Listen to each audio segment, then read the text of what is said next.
বিধায়ক আৰ আমাৰ ৰঞ্জিত দাস হল বিধানসভাৰ অধ্যক্ষ কোনো দলৰ নাথাকে। অধ্যক্ষ যেতিয়া নিৰ্বাচিত হৈ যায় তেতিয়া সদনৰ এজন মানে পবিত্ৰ সদনৰ এজন পুৰোহিত, আমি আমাৰ এজন পুৰোহিতৰ লগত মিলিব আহিছোঁ। এতিয়া ইয়াতে কোনো ৰাজনীতি নাই। আমি ছাৰক ফোন কৰিছিলোঁ, আমি এটা বেলেগ ব্যৱসায়ত আহিছিলোঁ, আমি ব্যৱসায়ী মানুহ ইয়াতে আহিছিলোঁ। ছাৰক ফোন কৰিছিলোঁ, ছাৰ ক'ত আছে? ছাৰে কৈছে আমি ইয়াতে আছোঁ, আহি যোৱা। আমি ছাৰৰ কাষত আহিছোঁ, এটা ফুলৰ তৰা দিছোঁ। ইয়াতে কোনো নতুন ৰাজনীতি একো নাই। এজন বিধায়ক, এজন মানে অধ্যক্ষ, বিধানসভাৰ অধ্যক্ষক এটা সন্মান দিছোঁ। এনেকুৱা কিন্তু দৃশ্য কম দেখা যায়, যেহেতু আপনি বিৰোধী দলৰ নাই। চাওক, বিরোধী দল একটা জিনিস, বিরোধী দল একটা জিনিস, সম্পর্ক একটা জিনিস।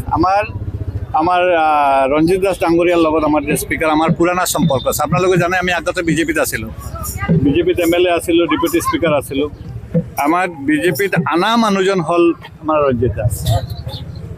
হৃদয়েৰ সম্পৰ্ক এটা আছে, যি দলত যাওঁ না এখন। ইয়াৰ কাৰণে আমি আমাৰ হৃদয়ৰ টানত আহিছোঁ, আমাৰ ছাৰৰ সন্মান দেওয়ার কারণে। ইয়াতে আমি আমার কংগ্রেসত আছো, থাকিম, আছো, এতিয়াও আছো আর ভবিষ্যতে থাকিম। একো নাই, একো নাই। এতিয়া মানে সামাজিক রাজনীতিক সম্পর্ক আহিলে অলপ সুকীয়া, কিন্তু সামাজিক সম্পর্ক আহিলে সুকীয়া নহয়। স্যার, আপনার বিরোধী দলপতি কেনেকুৱা হ'ব? দলপতি অত্যন্ত বিধানসভা অধিৱেশন চলি আছে, বিৰোধী দলপতি কংগ্ৰেছৰ বিশেষকৈ বাছনিক লৈ বিসংবাদও চলি আছে। নাই, কোনো বিসংবাদ নাই। আমি হাইকমাণ্ডৰ নিৰ্দেশে চলা দল।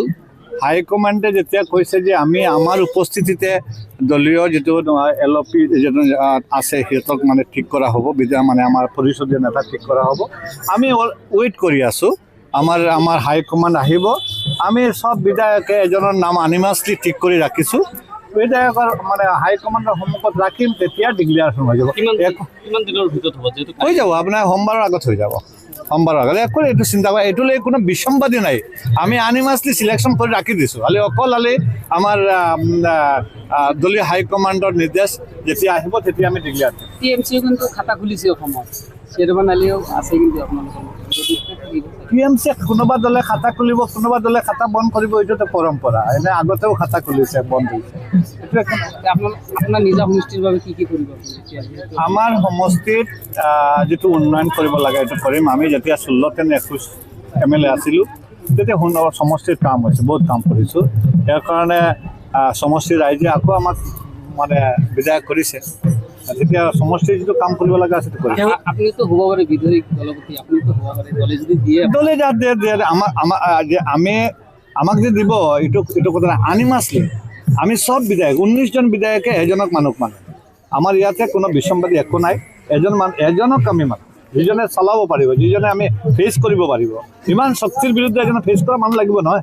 এতিয়া কি গৌৰৱ গগৈৰ নেতৃত্বত কংগ্ৰেছটো শক্তিশালী হ'ব নেকি? হ'ব, নিশ্চয় হ'ব। কি কথা কয় আপোনাৰ? অতীত দেখি লওক না। আমাৰ যেতিয়া আমাৰ এই বিজেপিৰ অটল বিহাৰী বাজপেয়ীটো ইলেকশ্যন হাৰিছিলে নহয়, তাৰপিছত অটল বিহাৰী বাজপেয়ী চৰকাৰ গঠন কৰিলে। এইটো একো নাই, হাৰ জিতটো আছে।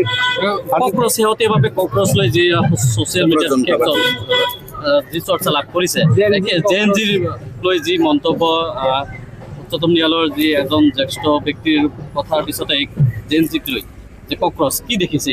চাওক, এতিয়া গোটেই ইণ্ডিয়াত ৰিপাৰকাশ্যন আপোনালোকে দেখি আছে, আমি কি দেখিম?